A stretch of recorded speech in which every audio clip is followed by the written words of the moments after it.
Olá, segundo ano, tudo bom com vocês? Vamos à nossa aula de hoje que falaremos sobre geometria.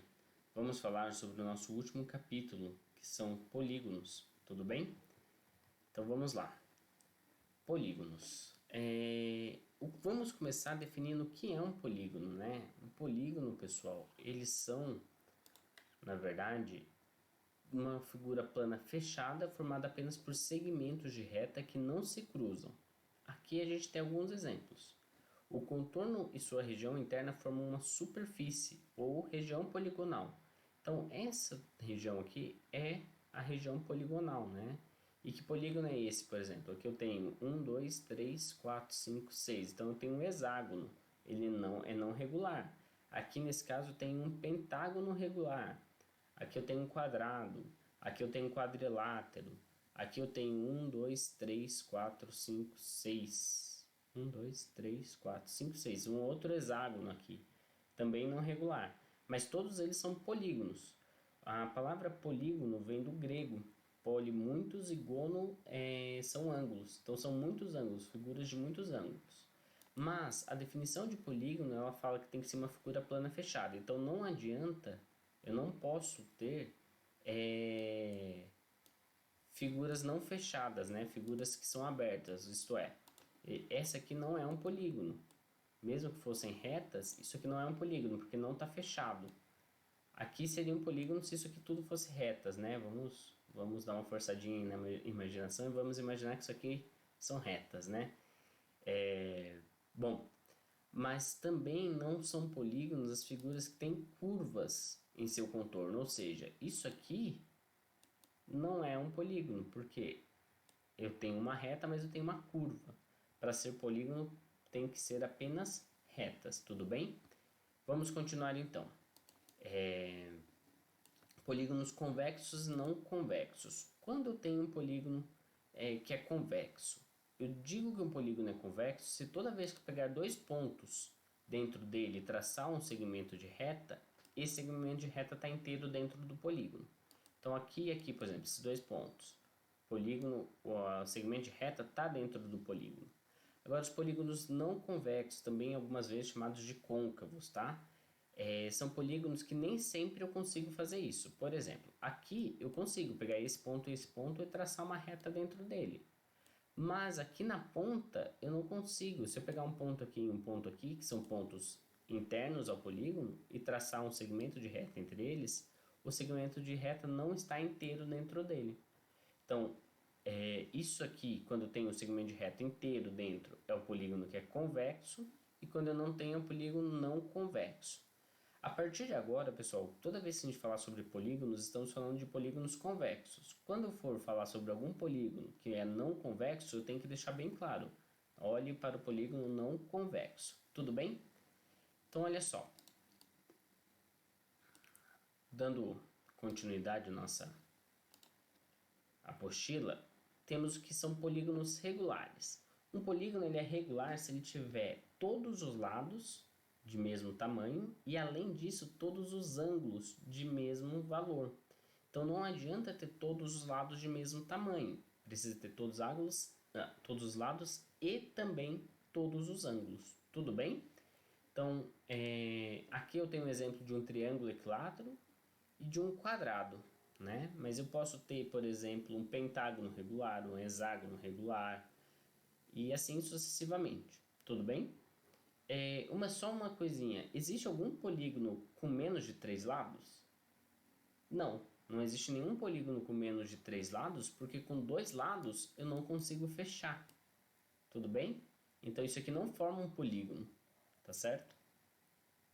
Vamos continuar então. Aqui embaixo eles definem o que é uma circunferência. Tudo bem? A circunferência, como que eu defino ela? É o lugar geométrico. O que é lugar geométrico? É o lugar onde estão aquilo que eu vou dizer. Então, é o lugar geométrico onde estão todos os pontos que equidistam de um ponto dado. Nossa, professor, o senhor falou aí coisa que eu não consegui entender. O que eu disse é bem simples. Eu te dou um ponto. Esse ponto aqui. Quais são todos os pontos que equidistam, ou seja, que estão à mesma distância desse ponto aqui? É essa circunferência. Essa circunferência, todos os pontos dela estão a uma distância r desse ponto dado.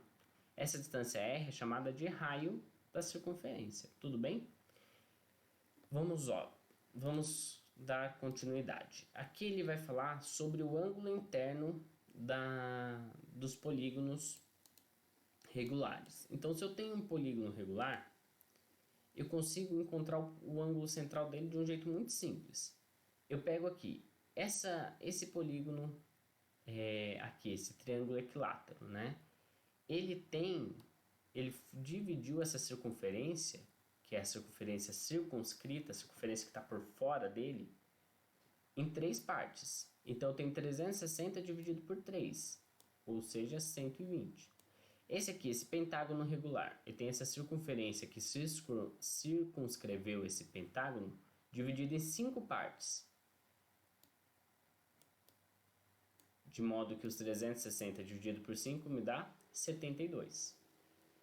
Bom, eu também posso falar sobre o ângulo interno desse polígono, né? O que é o ângulo interno? São os ângulos do polígono, tudo bem? Então, esse. Quanto mede esses ângulos, né? Esse aqui e esse aqui. Um jeito fácil de ver isso é que eu tenho o ângulo usando o teorema do ângulo externo. O que é o ângulo externo? O ângulo externo de um polígono, ele é sempre, né, pegar e olhar com o ângulo que é suplementar ao ângulo interno.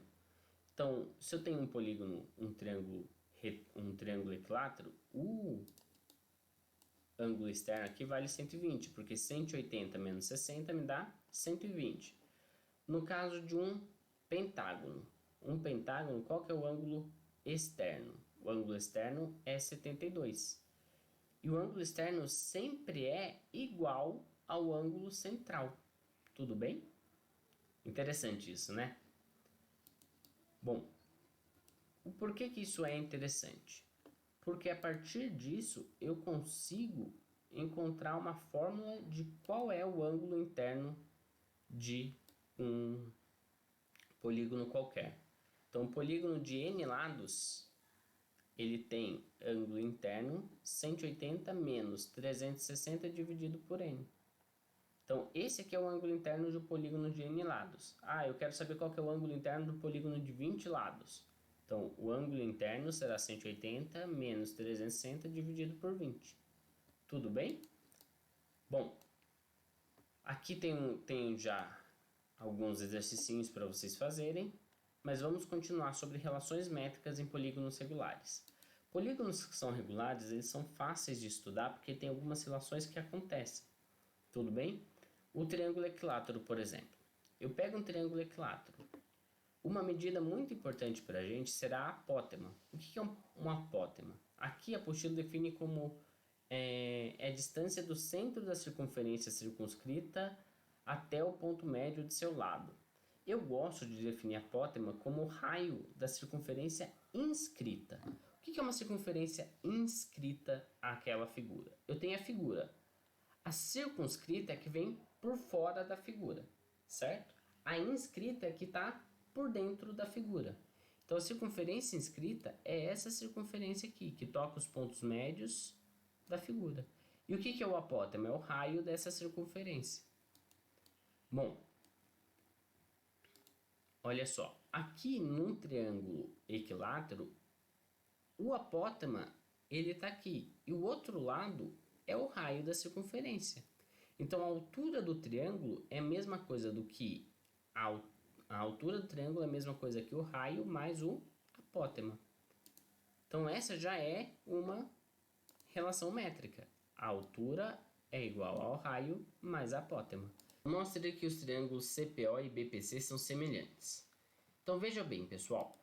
Eu tenho aqui o triângulo CPO e o triângulo BPC. A primeira coisa que devemos notar é que o ângulo de 90 graus é comum aos dois. Então, eu tenho tanto em BPC quanto em CPO. Agora, aqui eu sabia que era 60. Então, daqui até aqui eu sei que é 30. Então, o triângulo BPC, ele tem 30 graus aqui.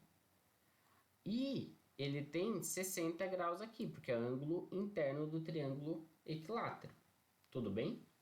Agora vamos ver para o triângulo COP. Eu sei que no triângulo COP, daqui até aqui, ó, é 120, porque é o ângulo central do triângulo equilátero. Então, daqui até aqui é 60. Como daqui é 90, aqui é 60, só me resta aqui 30 para formar o 180. Vejam, o triângulo OPC ou CPO tem 60, 90 e 30. E o triângulo BPC tem 60, 90 e 30. Então, os triângulos BPC e CPO são semelhantes pelo caso ângulo, ângulo, ângulo. E o que a gente ganha com isso? A gente ganha que a gente consegue escrever mais algumas relações. Então, aqui ele pede para a gente escrever uma razão de semelhança envolvendo o apótema e o lado do triângulo.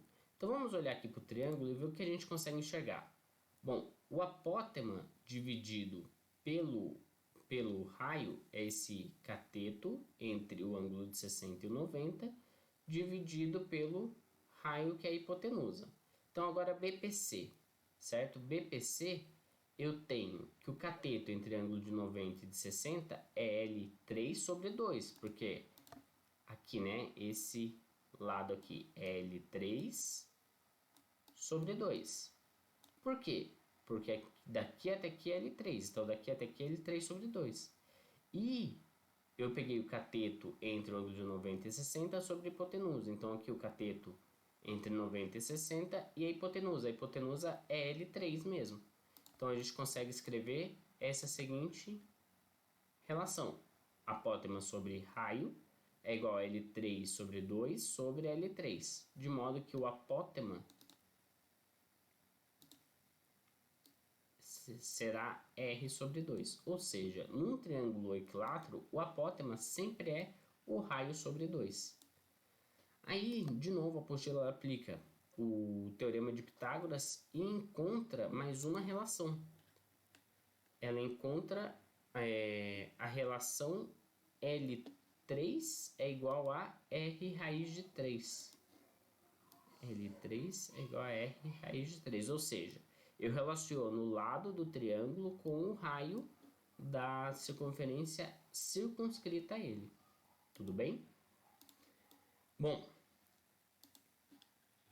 aqui ele vai falar sobre o quadrado. A gente vai fazer a mesma ideia, vamos escrever relações agora com medidas do quadrado. A medida mais simples é enxergar que o apótema do quadrado, né? Então, o raio da circunferência inscrita é metade do lado. Porque esse daqui aqui é um lado L4, daqui aqui, do centro até aqui, é o A4. Ou seja, o apótema é metade do lado.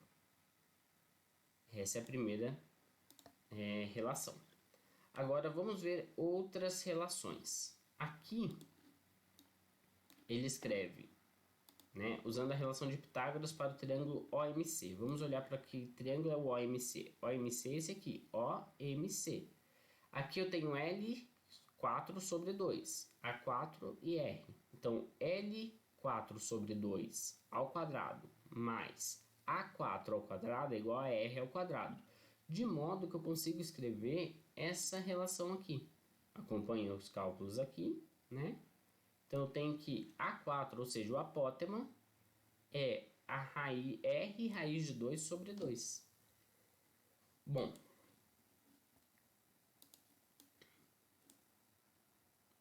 aqui ele vai falar sobre a circunferência inscrita, né? Então, o raio da circunferência inscrita é igual ao apótema, foi o que eu disse antes, né? Isso aqui é a principal definição de apótema, tá, gente? É sempre o raio da circunferência inscrita. Vamos fazer a mesma ideia para o hexágono, escrever relações com os lados do apótema, do raio da circunferência circunscrita e o lado do hexágono. Então, olha só. Desenho no espaço seguinte uma circunferência de centro O e sobre ela marque sequencialmente 6 vezes a medida do raio com o compasso. Bom, por essa construção você vai perceber que você vai obter um hexágono, tudo bem? E mais do que isso, esse hexágono ele tem triângulos equiláteros. Por quê? Porque você pegou o raio Então isso aqui é a medida de um raio, medida de um raio, medida de um raio. E você encontrou um hexágono. Então o lado do hexágono é igual ao raio da circunferência circunscrita. Como eu tenho aqui um triângulo equilátero, eu consigo escrever novas relações. Olha só. EOD. EOD é esse triângulo aqui. EOD, aquele triângulo equilátero que eu disse. A altura dele é o A6, é o apótema. E o R é o raio da circunferência circunscrita. Então, qual é a medida dos ângulos desse triângulo? E dos catetos e da hipotenusa? Então, olha só. As medidas dos ângulos são 90, porque ele é o pé da perpendicular, né? Então, aqui eu tenho um ponto médio, eu tenho uma reta perpendicular e aqui eu tenho 90 graus.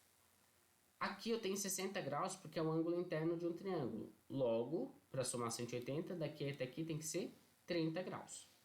E agora, quanto que medem os catetos? Daqui a aqui é o A6, é o apótema do hexágono. E aqui é o L6 sobre 2. Porque é o lado do hexágono, que daqui até aqui, dividido por 2. Bom, escreva as relações entre L6 e R e entre A6 e R. Bom, uma relação entre L6 e R é que o L6, ou seja, o lado do hexágono, é igual ao raio. Isso porque a gente conseguiu o hexágono por meio de repetição do raio. Tudo bem? Além disso, eu poderia ter uma outra justificativa falando, aqui eu tenho um triângulo, vamos voltar lá no hexágono. Eu tenho um triângulo que ele é equilátero.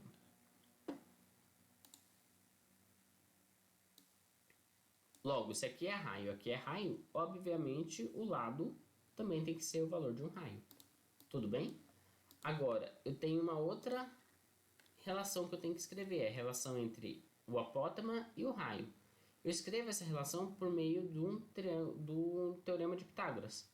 Então, o raio ao quadrado é igual a L6 sobre 2 ao quadrado mais A6 ao quadrado.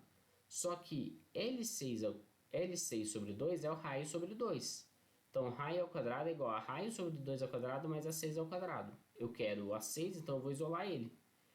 Então, eu pego, fica A6 igual a R raiz de 3 sobre 2. E essa aqui é mais uma relação. Eu relacionei agora o apótema com o raio da circunferência circunscrita. Bom? Então, aqui, reunindo todas as observações. Num triângulo, eu tenho que o L3, ou seja, o lado é o raio da circunferência circunscrita raiz de 3, e o apótema é o raio sobre 2. O quadrado, o lado é raiz R raiz de 2, isso aqui por teorema de Pitágoras, né? E o apótema é R raiz de 2 sobre 2. O hexágono tem o L6 é igual a R, ou seja, o lado é igual ao raio, e o A6 é R raiz de 3 sobre 2. Bom, isso tudo porque essas relações facilitam a obtenção de outras e possibilitam, por exemplo, calcular o perímetro de um polígono regular conhecendo apenas o raio da circunferência que ele está inscrito. Então, por que eu consigo essas relações? Para conseguir mais informações sobre aquele polígono, tudo bem? E aqui a apostila vai encaminhar para a obtenção da fórmula de perímetro. Então, o perímetro perene de um polígono regular pode ser calculado multiplicando essa medida ln, ou seja, a medida do seu lado, pelo número de lados. Isso é o que a gente conhece de polígono, certo? Então, perímetro é a soma de todos os lados. Então, assim, podemos, por exemplo, dizer que o perímetro de um quadrado inscrito a uma circunferência de raio R é 4 vezes R raiz de 2. Por quê? O lado do quadrado eu escrevo como R raiz de 2. Então, não preciso saber quanto mede o lado do quadrado. Eu posso saber qual é o raio da circunferência que circunscreve esse quadrado. Tudo bem? Tem mais alguns exercícios aqui para vocês fazerem.